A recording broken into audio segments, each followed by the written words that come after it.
Halo, kita jumpa lagi di channel Welina Sembayang Official. Kita kembali lanjut pembahasan soal-soal UKOM dan juga soal SKB Bidan. Kali ini kita akan membahas topik lanjutan dari video sebelumnya, yaitu bayi dan balita bagian yang kedua. Kita mulai soal nomor 1. Seorang bayi perempuan baru saja dilahirkan spontan dengan riwayat usia gestasi 39 minggu di rumah bersalin.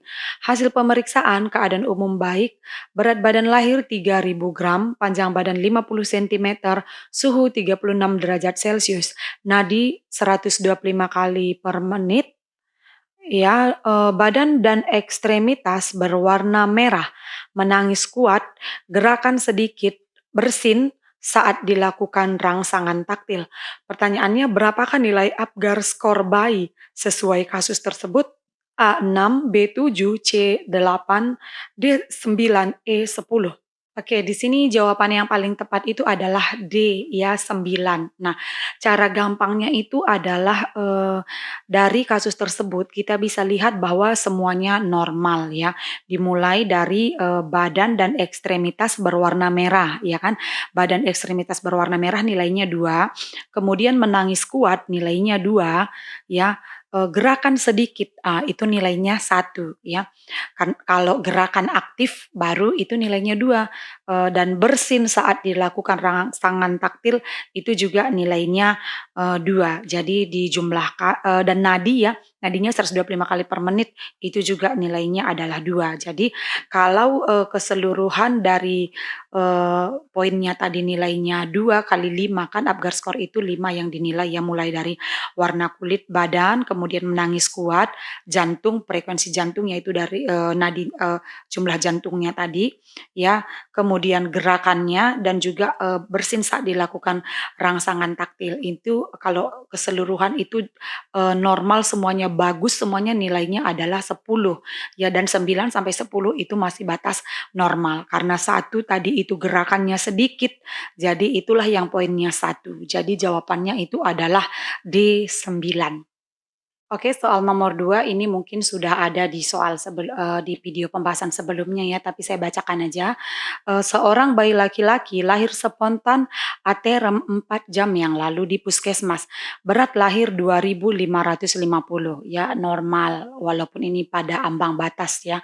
Normalnya itu adalah 2.500 sampai 4.000, sementara beratnya 2.550. Panjang badan 50 cm, ASI keluar lancar, hisapan bayi kuat. Hasil pemeriksaan, menangis kuat, warna kemerahan, gerakan aktif, frekuensi jantung 120 kali per menit, suhu 37 derajat Celcius. Nah, ini semuanya bagus, artinya kalau Apgar skornya ini 10, ya. Rencana asuhan apakah yang diberikan sesuai kasus tersebut? A. Memandikan bayi, B. Memberikan Fitka 1 mg, C. Memberikan imunisasi HB0, D. Mendukung pemberian ASI on demand, E. Memberikan eritromisin 1% sebagai profilaksis. Oke, di sini jawaban yang paling tepat itu adalah D. Memberikan pemberian ASI on demand, ya. Pemberian ASI on demand ini adalah pemberian ASI sesuai dengan keinginan si bayi, artinya tidak kita harus batasi 2 jam sekali gitu, ya. Tapi kalau kapan saja bayinya mau minta menyusu, kita tetap diberikan ASI. Itu adalah pemberian ASI secara on demand karena pada kasus diterangkan hisapan bayi kuat. Nah, kemudian juga pada kasus ada diterangkan bayi aterem 4 jam yang lalu, ya. Memandikan bayi itu kita lakukan biasa setelah 6 jam. Nah, di sini semuanya dalam batas normal, ya. Jadi jawabannya itu adalah D. Mendukung pemberian ASI secara on demand. Oke, soal nomor 3, seorang bayi perempuan lahir 2 jam yang lalu di praktek mandiri bidan. Hasil anamnesis, bayi menyusu kuat, buang air kecil lancar, dan sudah buang air besar.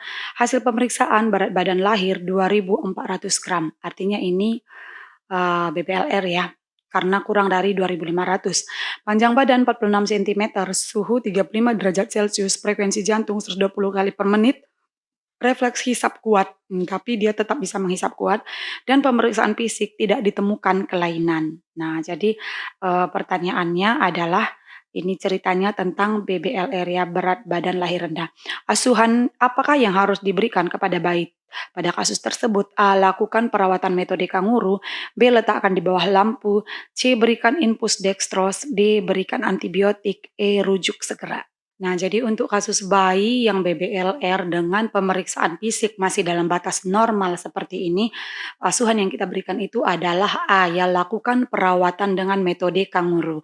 Karena berat badannya memang 2.400 kurang dari normal, tetapi semua pemeriksaannya tadi masih dalam batas normal dan bayi juga dapat menghisap dengan kuat ya.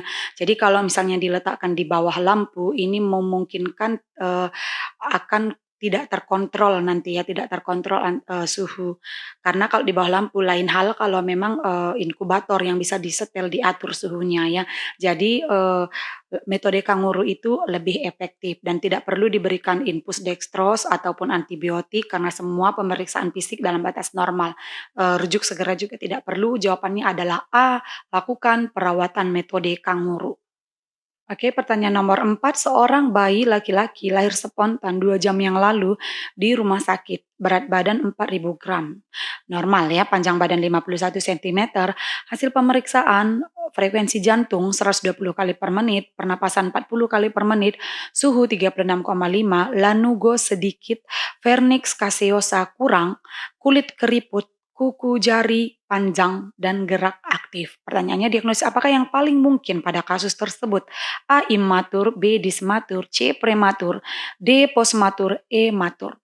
Di sini soalnya cukup gampang ya karena sudah diterangkan ciri-cirinya ini lanugo sedikit, vernix caseosa kurang, kulit keriput, kuku jari kuku jari panjang dan ini merupakan adalah tanda-tanda dari bayi postdet atau postmatur atau kehamilan lewat, bulan ya. Jadi jawabannya itu adalah D, bukan dismatur. Kalau dismatur itu adalah ketidaksesuaian antara, usia kehamilan dengan berat badan janin. Sementara kalau prematur itu kurang dari 37 minggu, matur itu adalah aterem dan biasanya normal semuanya, kalau imatur itu adalah kurang dari, 1.000 gram ya. Jadi di sini jawabannya itu adalah D, postmatur.